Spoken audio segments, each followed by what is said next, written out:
You saved your whole life, built the number, hit seven figures, and then something strange happened. Nothing. No parade, no lightning bolt of purpose, just you, your brokerage account, and a creeping suspicion that nobody warned you about any of this. Because they didn't. The magazines cover how to get rich. Nobody covers what happens after. So let's talk about the part they always leave out. Here's the first thing that'll catch you off guard. $1 million isn't what it used to be. In 1980, a million meant something. Real estate, early retirement, actual freedom. Today, in San Francisco or Manhattan, a million barely covers a two-bedroom. Inflation happened, cost of living happened, the number grew, but the purchasing power quietly didn't keep pace. You spent 30 years chasing a figure that the economy was slowly devaluing the whole time. Congratulations on crossing the finish line. Someone moved it while you were running. And then there's the tax problem. Oh, the taxes. You made money. Great. Now the government wants its share. Capital gains, income tax, estate planning, wealth management fees that compound in the wrong direction. Millionaires get hit in ways nobody prepared them for. One advisor calls it the surprise bill that arrives after the party. 57% of millionaires say their biggest regret is not having a proper financial plan earlier in life. Not because they were reckless, because they were busy getting rich and assumed the rest would figure itself out. It doesn't figure itself out. It sits there and festers.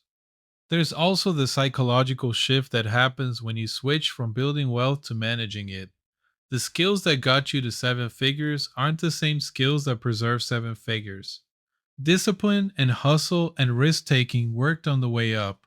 On the way down, those same traits become liabilities. You want to keep pushing, keep growing, keep taking chances. But wealth has a different equation.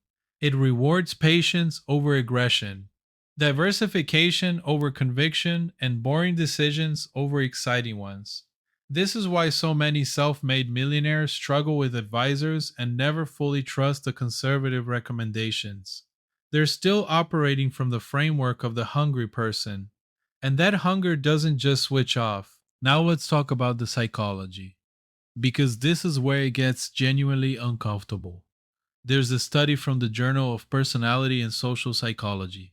Money has little measurable relationship to happiness. Genetics matter more than your portfolio balance, which sounds insane until you really sit with it. You spend 2 decades delaying gratification, saying no to vacations, to dinners out, to the things your friends bought without blinking. You sacrifice, you grind, you hit the number, and your brain just moves the goalpost. 5 million now sounds like the real target. Then 10. The hedonic treadmill does not care how hard you work to get on it. And here's the part nobody says out loud. Millionaires are terrified, not of poverty exactly, of losing it.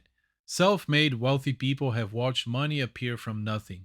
So they know firsthand that it can disappear the same way. They've had failures, they've seen bad quarters. The fear doesn't pack its bags when the wealth arrives, it just mutates, turns into something darker. Anxiety about maintaining it, dread of a lawsuit, a bad investment, a business partner who disappears with the wrong folder. Entrepreneurs are at measurably higher risk of depression and anxiety than the general population.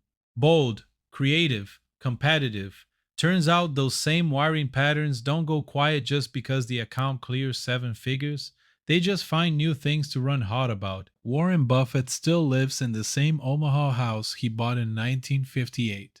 Paid $31,500 for it. He's worth north of $150 billion. His net worth when The Psychology of Money was published in 2020 sat at $84.5 billion. Over $81 billion of that came after he qualified for Social Security. Think about that number.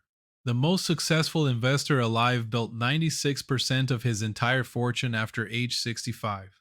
Not because he got lucky late, because he never stopped compounding and never started spending like a man who needed to prove something to anyone. That house in Omaha isn't humility for the cameras. That's the actual strategy, written in drywall and discipline. Most people don't do that though. Most people get the money and immediately spend it performing wealth for strangers.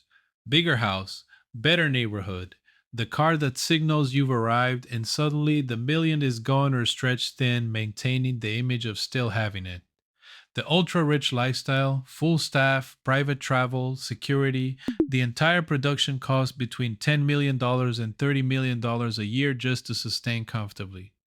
Which means if you're a plain millionaire and not a multimillionaire, you're one lifestyle upgrade away from being technically broke inside a very expensive house. The trap isn't failure. The trap is visible success followed immediately by invisible debt. The comparison problem compounds this. You look at people with 10 million and think you're still poor.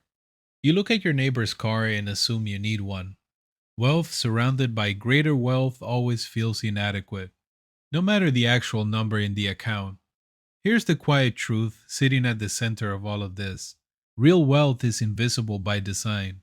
It's the car you didn't buy, the first class upgrade you passed on, the watch you decided wasn't worth the statement, the money you left alone in the account and let time work on. That's where it actually lives. Not on your wrist, not in your driveway, not in the zip code on your mortgage. And most people who say they want to be millionaires don't actually want that. What they want is to spend $1 million, which is the precise opposite of being one. The number is just a number. What's underneath it? The fear, the discipline, the loneliness of the goalpost moving again the moment you touch it. That's the part nobody puts on the magazine cover.